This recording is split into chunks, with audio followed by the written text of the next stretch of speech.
This is the Belfast Podcast. I'm Daniel Lee, and today we are going to be talking about Ned Stark and Aragorn from Lord of the Rings and Game of Thrones. So, first, we will be diving into Game of Thrones. I guess I've been, at least currently, been kind of treating that first, and so we'll keep up with that pattern at least for now. We'll be talking about Ned Stark and who he is as a character, what he means as a character, for what it means to be a good and moral person, and what happens to good and moral people. And then we'll think similarly about Aragorn and and the way that Tolkien, as opposed to Martin, kind of pitches us a similar problem.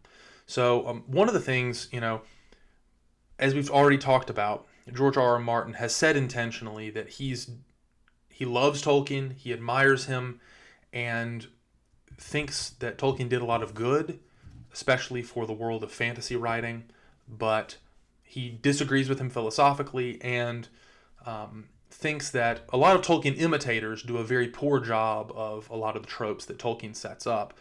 Tolkien's almost archetypal in that sense, and so Martin is right that the archetype of Tolkien's world, when it gets kind of taken on by other people, it becomes much less of a true and robust story. But one of the things that I think Martin doesn't understand is the truth of that story, as I've been articulating. Beyond that, I think Martin has intentionally designed certain characters to reflect other characters within Tolkien's world. So Martin, I think, has designed Ned Stark and Jon Snow, actually, but today we're just going to focus on Ned, to reflect aspects of Aragorn. And I think he's using Ned Stark as a way of wrestling with some of the implications of Aragorn's story and what Martin sees as being true about the nature of reality. And so I want us to spend some time thinking about Ned first, and then we'll move into Aragorn, like I said. So, to start, let's think about Ned's character. Who Ned is as a character. So, Ned Stark, father of a family, Lord of Winterfell, and he is in charge of the North, in charge of maintaining peace in the North, specifically because wildlings north of the Wall will sometimes move down. We actually meet him in a scene where he's executing a deserted Night's Watchman for deserting his post and no longer seeking to keep the wildlings out, seeking to kind of make a life of his own. And so Ned is deeply portrayed as a man of honor from the beginning. The reason that he's executing a deserter is because it's dishonorable to desert your post. You need to be a man of honor, and the reason he does it specifically is because if you're going to demand the life, you need to be the one swinging the sword. He has a phrase that he throws around about that, but that's the general principle. He sees the world as being primarily structured with honored and good principles, and he sees our participation in those as being good and something that's beneficial for everyone. Now, this honorable nature is widely recognized by everyone. In fact, his friend Robert Baratheon, at least I believe it's Robert, who's the king in King's Landing of all of Westeros, he says, "You never could lie for love." And he says this in order to kind of wrestle with and depict Ned's honorable character. The point is, love for Ned is below honor. So it's more important for Ned to be honorable than it is for him to love and be loved, is kind of the way that it's portrayed.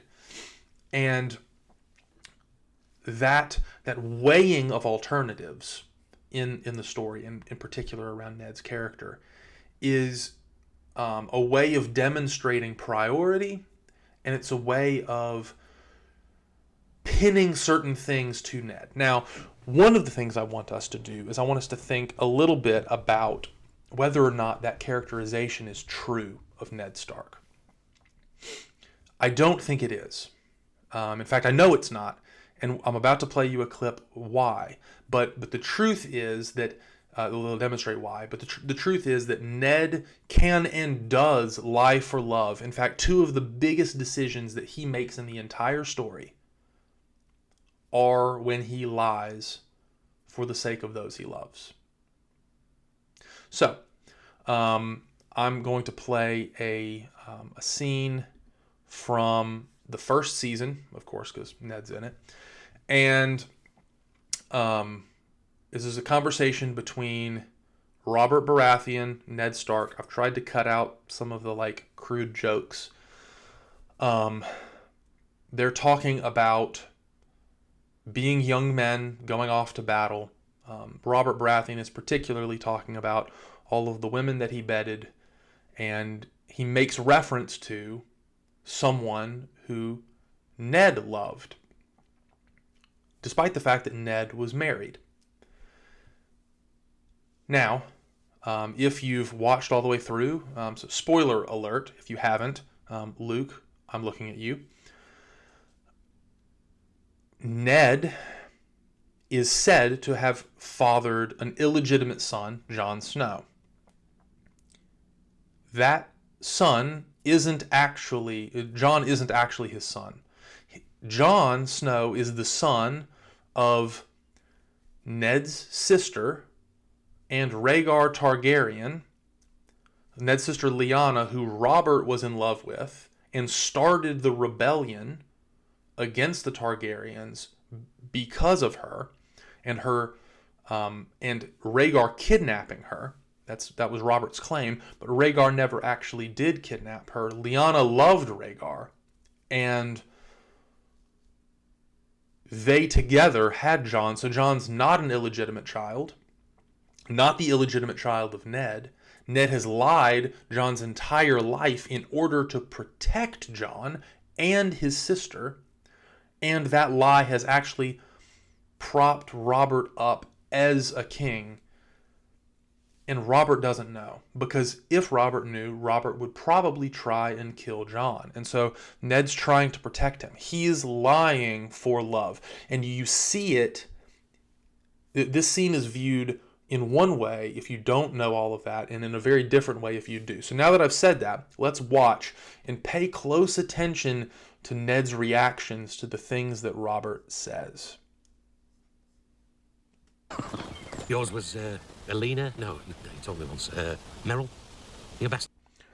Talking about the illegitimate mother. His mother. Wyler. That's it. She must have been a rare wench to make Lord Eddard Stark forget. He just lied. And you could see in his face, he's like, he doesn't want to look Robert in the eyes. And you think it's because he's ashamed that he did it. It's actually because in the moment he's lying because he never had a lover besides his wife. His honor? You never told me what she looked like. Nor will I. We were at war. None of us knew if we were going to go back home again. You're too hard on yourself. You always have been. I swear if I weren't your king, you'd have hit me already. And so Ned is caught again between lying and the protection of someone he loves. You never could lie for love is actually the least true thing about Ned Stark. And he does want to protect his honor, right? He's an honorable man, but his honor is always driven and is only ever superseded by his love for his family. And so it's not true at all, actually, that he doesn't lie for love. And it's not true that honor is the most important thing to him. It's not true at all. So that doesn't mean that honor isn't important to him. It isn't important to him, or that he wants to be dishonorable, will be dishonorable. He is still a person who's always going to try and do what is good and right, no matter what. And he has a very hard time in King's Landing when he gets into the dirty politics of the entire royal household. Especially when he finds out that not only has he been lying about having an illegitimate child himself, but all of the king's children are actually not the king's children at all. And Robert Baratheon's wife, Cersei Lannister, Cersei Baratheon, I guess, has been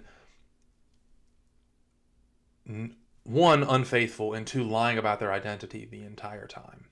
And so I'll play a clip of Robert, who now knows this information, is sharing this information because he needs help navigating the situation in order to save his own life, save the life of the king that he now believes is in danger, and try to leverage the situation, but also, not just leverage the situation, find justice in the situation, but also protect innocent life, particularly the lives of Cersei and her children.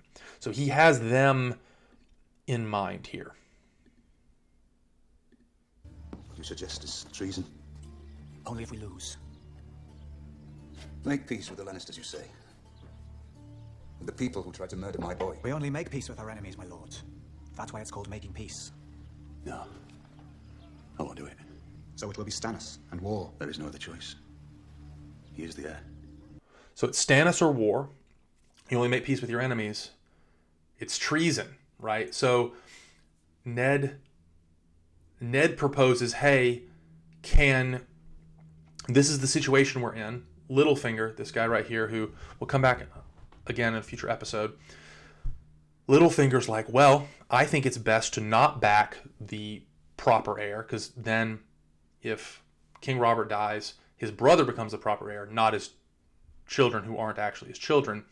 Ned is like, no, it's the right thing to give the throne to his brother. Littlefinger's like, I don't care. It's advantageous to us for us to give the throne to the illegitimate children. And Ned's like, that's treason.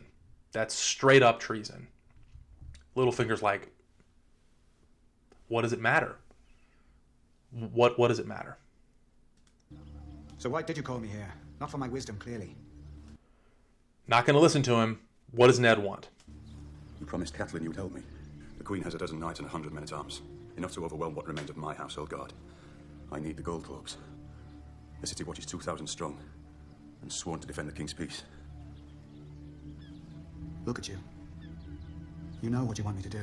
You know it has to be done. But it's not honorable, so the words stick in your throat. So Ned struggles to express exactly what he wants. Not entirely. I think that's actually kind of a mischaracterization on the part of Littlefinger.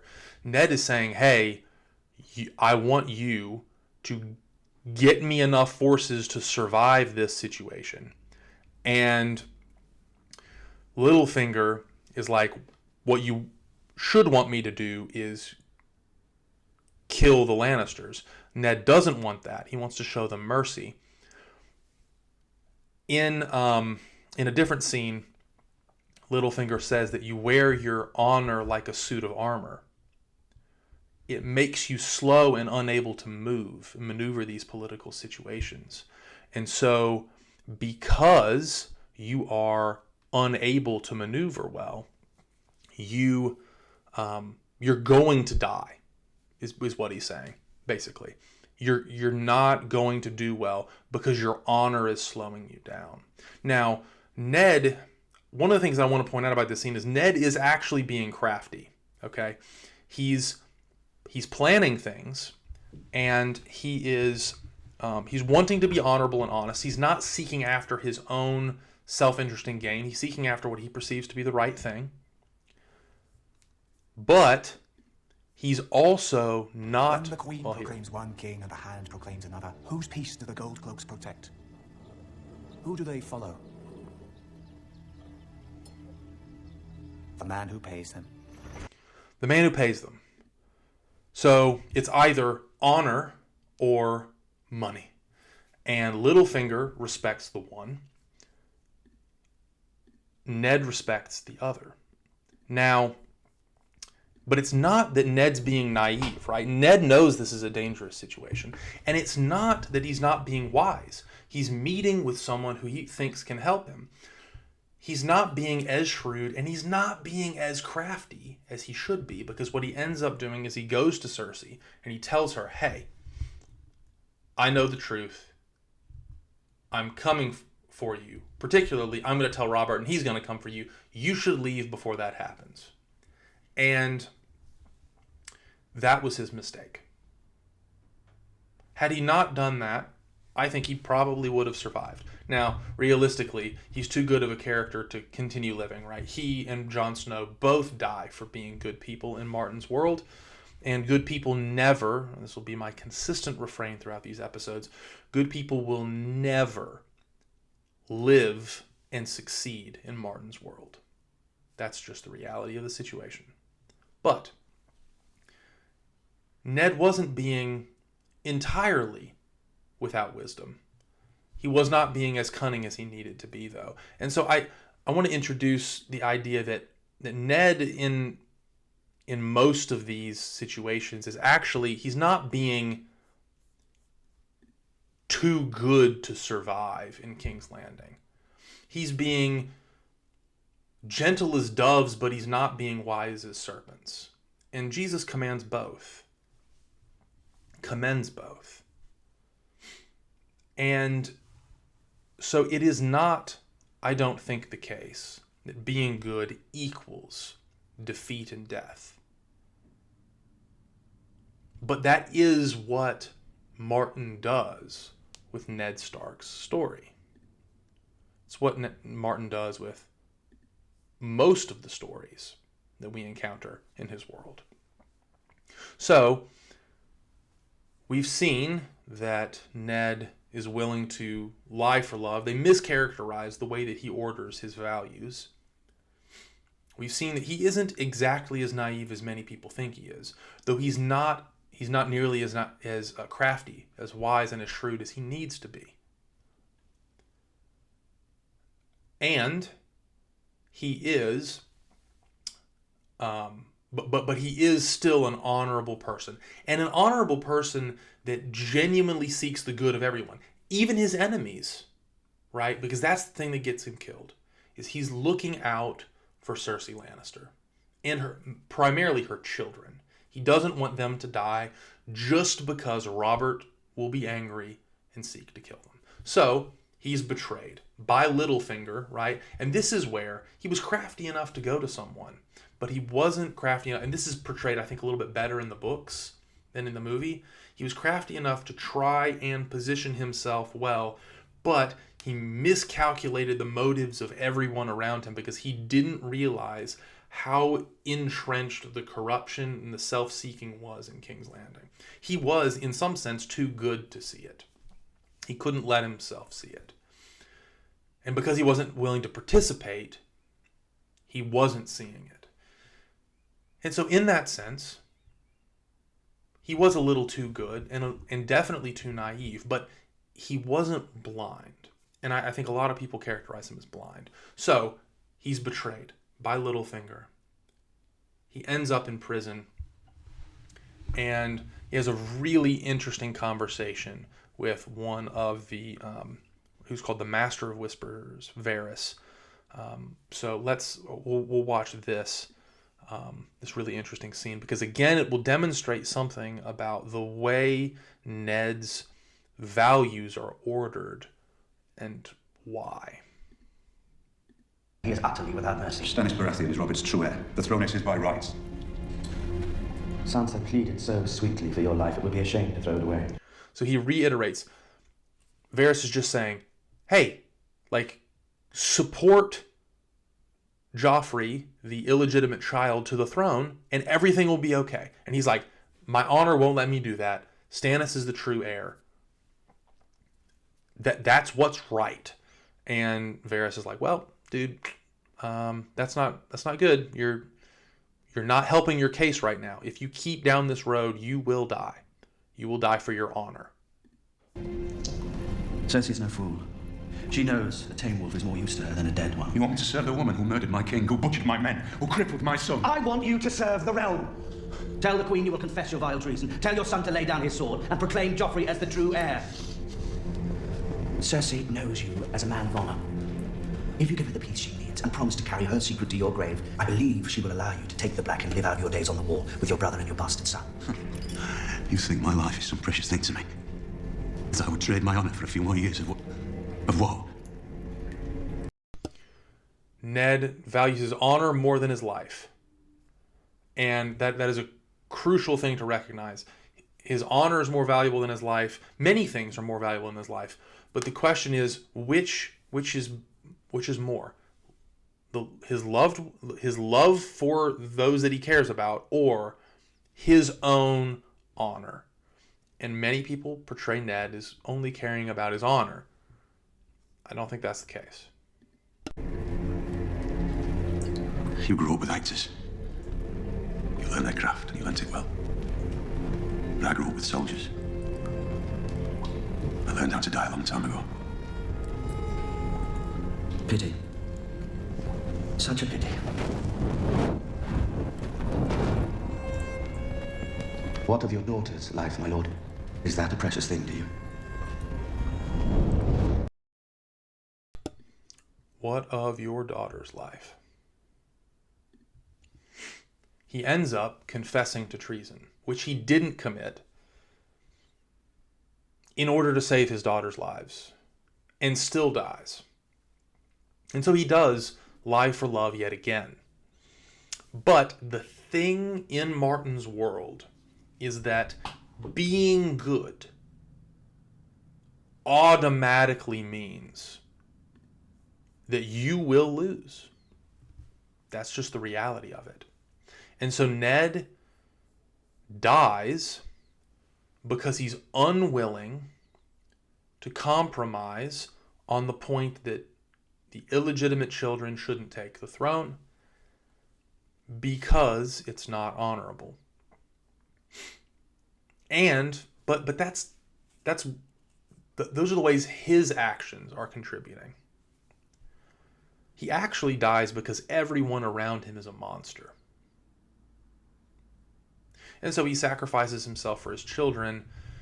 Now Varys, his main thing is he wants peace for the people of the realm. And so he's saying if you lie here, it will keep peace and save lives because it won't start a war. And he's right to some degree. But, and this is where Martin's trying to juxtapose different sets of values in order to ask us as the audience the question, who's right? And what Martin believes is being a good person means that you will cause war and suffering and death, not just your own, but the deaths of those you love. Because in this war, Ned's son dies, Ned's wife dies, and ultimately a lot of other people die too. And so for Martin, being good means being stupid. Though again, I don't think Ned is quite as stupid as people claim he is. At best, he's wise, but his wisdom is thwarted because he's not willing to do shrewd, deceptive, and somewhat evil things. Because that's ultimately what can keep you alive in a situation like that. You have to become like the people around you. Evil, deceptive, deceitful, malicious, in order to survive. Ambitious, in order to survive. Cersei Lannister says that the moment Ned sealed his fate was when he didn't take the Iron Throne for himself when they conquered King's Landing during Robert's Rebellion. And so a lack of ambition, a desire to be honorable, is the thing that gets Ned killed. Again, and I'll defend Ned in being wiser than people give him credit. But for Martin, ultimately, being good means dying. And again, we'll see this with Jon Snow